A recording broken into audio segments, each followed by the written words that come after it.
नमस्कार, नादिर टीवी में आपका बहुत स्वागत है और मैं हूं आपके साथ अनुपमा खोपरे। बुलेटिन की शुरुआत बड़ी खबर के साथ करेंगे, जहां चुनाव को लेकर आपको बड़ा अपडेट दे रहे हैं। मतगणना का अंतिम प्रशिक्षण कल है, जहां 880 कर्मचारी काउंटिंग की बारीकी सीखेंगे। कर्मचारियों को पहले से विधानसभाएं अलॉट करेंगे, साथ ही विधानसभावार बनाए रूम में भी कर्मचारी बैठेंगे। आपको बता दें कि मतगणना की पूरी प्रक्रिया ही वीडियोग्राफी के जरिए होगी। साथ ही दोपहर 12 बजे से 3 बजे तक प्रशिक्षण भी दिया जाएगा। तो देखिए, लगातार जो मतगणना कर्मी है उन्हें प्रशिक्षण दिया जा रहा है और कल आखिरी दिन होगा, क्योंकि 3 दिसंबर को काउंटिंग शुरू हो जाएगी। राजस्थान, मध्य प्रदेश, उसके साथ ही छत्तीसगढ़, तेलंगाना और मिजोरम, ये 5 राज्य जहां पर विधानसभा चुनाव हुए। उसके बाद में पांचों राज्यों के रिजल्ट एक साथ 3 दिसंबर को आएंगे, जहां पर तमाम जो मतगणना कर्मी है उन्हें प्रशिक्षण दिया जा रहा है। किस प्रकार से वो काउंटिंग की बारीकियां सीख सकते हैं, किसी प्रकार की कोई गलती ना हो, इसका भी प्रशिक्षण यहाँ पर मतगणना कर्मियों को दिया जा रहा है। तो 880 कर्मचारी ऐसे हैं जिन्हें काउंटिंग की बारीकियां सिखाई जा रही है और लगातार उनकी जो प्रशिक्षण है वो चल रहा है। कल आखिरी दिन होगा, क्योंकि कल 2 दिसंबर है और उसके ठीक दूसरे दिन यानी कि 3 दिसंबर को रिजल्ट हम सभी के सामने होगा।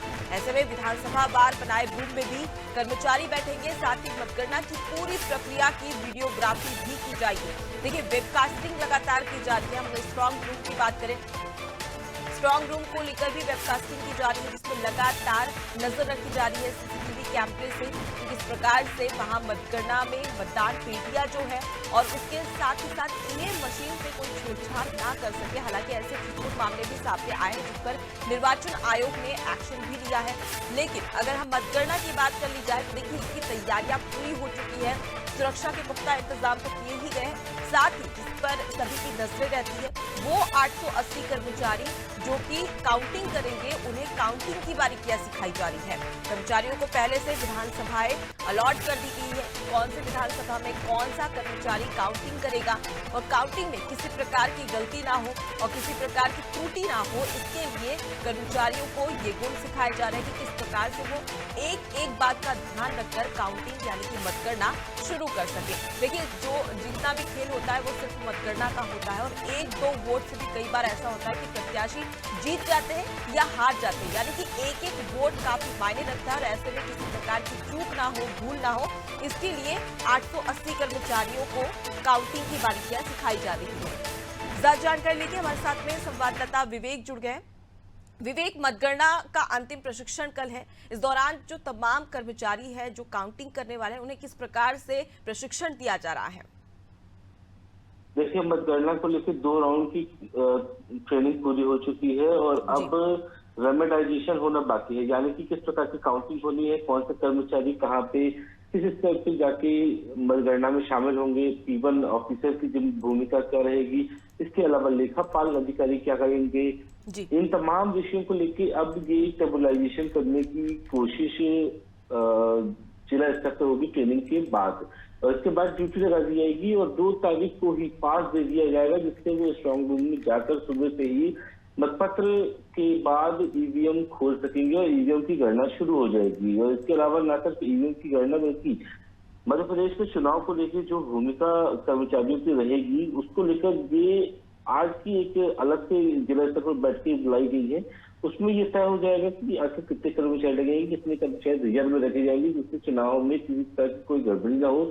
अगर किसी कर्मचारी की तबीयत खराब होती है या कोई बात अलग और होती है कि अगर उसे किसी तरह की कोई दिक्कत होती है तो ऐसे में कर्मचारी को रिप्लेस किया जा सकता है। तो सबसे दिलचस्प है कि कर्मचारियों को ये भी बताया जाएगा कि बकायदा कि वो किस तरीके से काम करेंगे, किसी आयोग के कहने पे उनको ईवीएम से जुड़ी हुई मामलों को लेकर क्या जानकारियां उनके पास होनी चाहिए, जिससे कि लेखापाल और प्रचार से लेके और जो टेक्निकल टीम हो उनके साथ उनकी समन्वय बना रहे। कोई दिक्कत आए तो तुरंत लोगों से बात कर ली जाए या जो ईवीएम से जुड़े हुए टेक्निकल एक्सपर्ट है उनको जानकारी दिए, जिससे कि समय रहते मतगणना में कोई देरी ना हो। इस लिहाज से ये ट्रेनिंग महत्वपूर्ण है।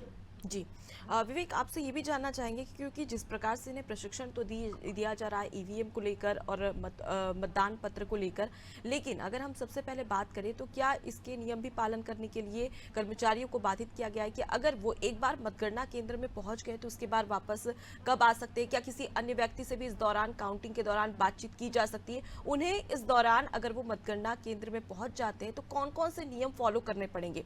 अगर हम मोबाइल की बात करें तो क्या वो मोबाइल अंदर लेकर जा सकते हैं? इसके लिए भी कोई नियम बनाया गया है? देखिए, कर्मचारी से लेके पोलिंग एजेंट और प्रत्याशियों के लिए चुनाव आयोग की अलग गाइडलाइन है। हर बार की तरह इस बार भी उन्हें इस गाइडलाइन का पालन करना पड़ेगा। पूरी तरीके से स्ट्रांग रूम के अंदर मोबाइल वर्जित रहेगा, मोबाइल से उनका कोई संपर्क नहीं रहेगा। आते जाते समय दोनों ही समय पुलिस उनकी चेकिंग करेगी और अगर कोई दिक्कत है तो वहां पे रिटर्निंग ऑफिसर या फिर सहायक रिटर्निंग ऑफिसर को वो जानकारी देंगी, जिसके आधार पर वो फैसला करेंगे। जी बिल्कुल विवेक, तो अब ऐसे में देखने वाली बात होगी कि जब 3 दिसंबर को काउंटिंग शुरू हो जाती है, इस दौरान तमाम जो कर्मचारी 880 कर्मचारी वो किस प्रकार से जो प्रशिक्षण दिया जा रहा है उसको फॉलो करते हैं। क्योंकि कई बार हमने देखा कि जैसे बालाघाट की अगर बात कर ली जाए तो वहां पर भी काउंटिंग को लेकर पहले से ही कांग्रेस की ओर से कई सारे आरोप लगाए जा चुके हैं। अब ऐसे में देखने वाली बात होगी कि इन बारीकियों को किस प्रकार से ध्यान दिया जा सकता है। मैं लौटूंगी आपके पास, आगे भी आपसे बड़ी खबर पर अपडेट लेंगे। देखिए, 880 कर्मचारी जिन्हें विधानसभाएं अलॉट दी गई है और अब उन्हें प्रशिक्षण भी दिया जा रहा है, जो कि कल तक ये प्रशिक्षण चलने वाला है। राजधानी भोपाल से एक और बड़ी खबर सामने आ रही है, जहां महंगाई भत्ते को लेकर सस्पेंस बढ़ा हुआ है। वित्त विभाग ने फिर से निर्वाचन आयोग को प्रस्ताव भेजा है, जहां आयोग को किसी भी प्रस्ताव की भनक नहीं है। 4% की बढ़ोतरी के इंतजार में कर्मचारी है, जहां पेंशनर्स बढ़े हुए भत्ते का इंतजार लगातार कर रहे हैं। प्रदेश के 12 लाख कर्मचारी पेंशनर्स इसका इंतजार कर रहे हैं। देखिए, सीएम शिवराज सिंह चौहान की ओर से घोषणा की गई थी कि केंद्र के समान ही राज्य में भी भत्ता दिया जाएगा, 4% की बढ़ोतरी की जाएगी, लेकिन इसका इंतजार अब तक कर्मचारी को है, क्योंकि जो राज्य सरकार की ओर से घोषणा की गई थी उस पर अब तक अमल नहीं किया गया है। विवेक हमारे साथ में जुड़े हुए।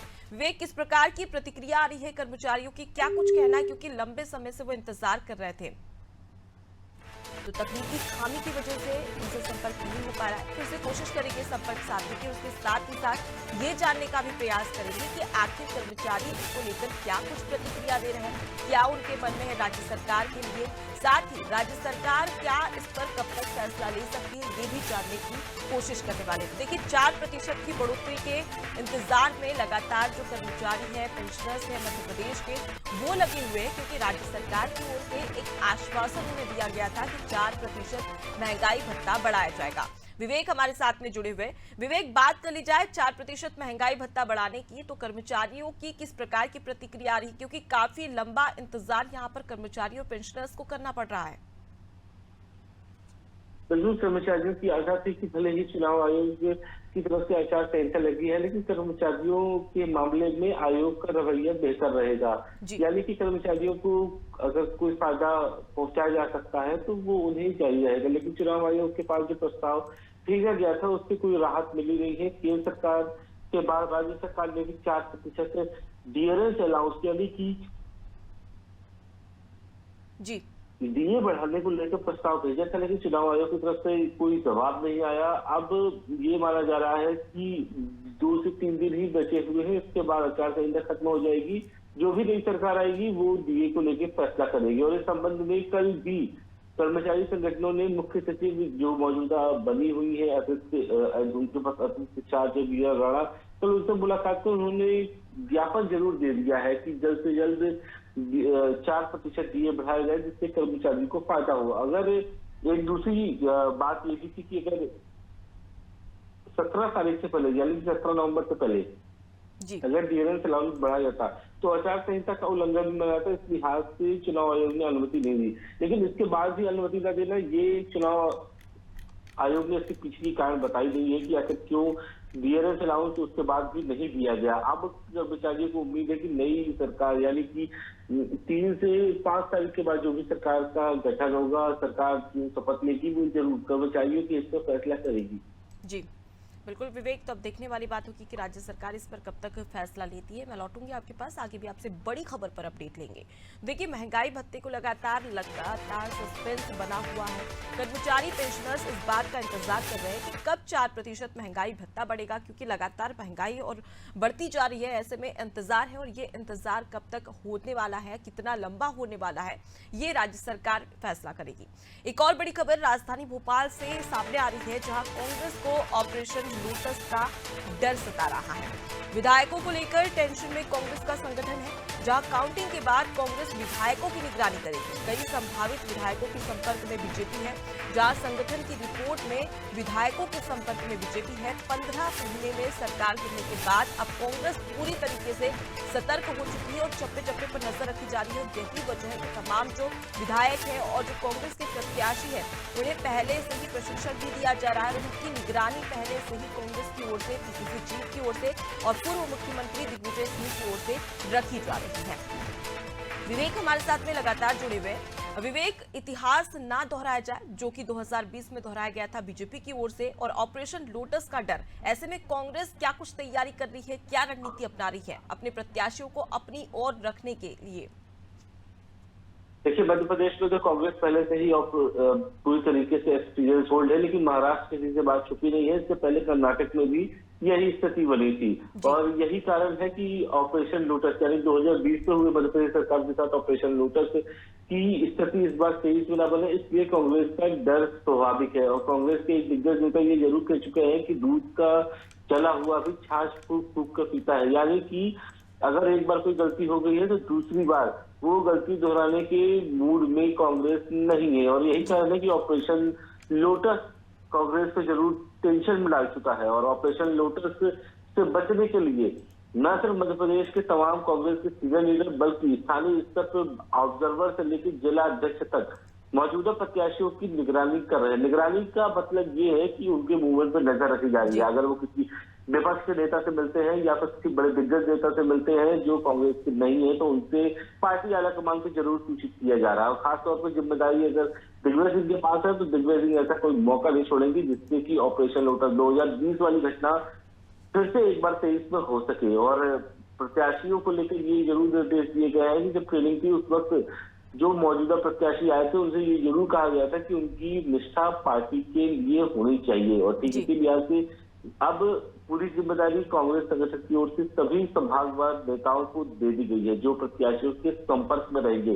कांग्रेस के सीनियर लीडर और वचन पत्र समिति के अध्यक्ष राजेंद्र सिंह ये भी बात कह चुके थे कि अगर कम्युनिकेशन ना हो तो फिर प्रत्याशी कहीं और विकल्प ढूंढता है। यानी कि अगर उनसे संवाद ना रहे तो ऐसे में कोई और संपर्क करने जाए तो प्रत्याशी एक बार बोल्ड हो सकते हैं। इसलिए कांग्रेस के सभी नेता जैसे ही मतदान शुरू होंगे उसके बाद से ही अपने प्रत्याशियों के संपर्क में आ जाएंगे, और न सिर्फ संपर्क में आ जाएंगे बल्कि काउंटिंग के बाद कांग्रेस अपने हुए चुने हुए तमाम प्रत्याशियों की निगरानी करेगी, जिससे कि अगर कोई भी स्थिति बनती है तो उनसे बातचीत की जाए। कमलनाथ खुद प्रत्याशियों के संपर्क में रहेंगे। अगर कोई भी नेता बीजेपी का उन पर डोरे डालता है तो कमलनाथ 2020 वाली गलती नहीं करेंगे, उनसे बातचीत करेंगे। अगर कोई बात अंदर की बात है या फिर किसी तरीके की कोई उनकी डिमांड है तो कमलनाथ जरूर पूरा करने की कोशिश करेंगे, क्योंकि ये न सिर्फ कांग्रेस के भविष्य बल्कि कमलनाथ के भविष्य का भी ये अंतिम चुनाव रहेगा मध्य प्रदेश में।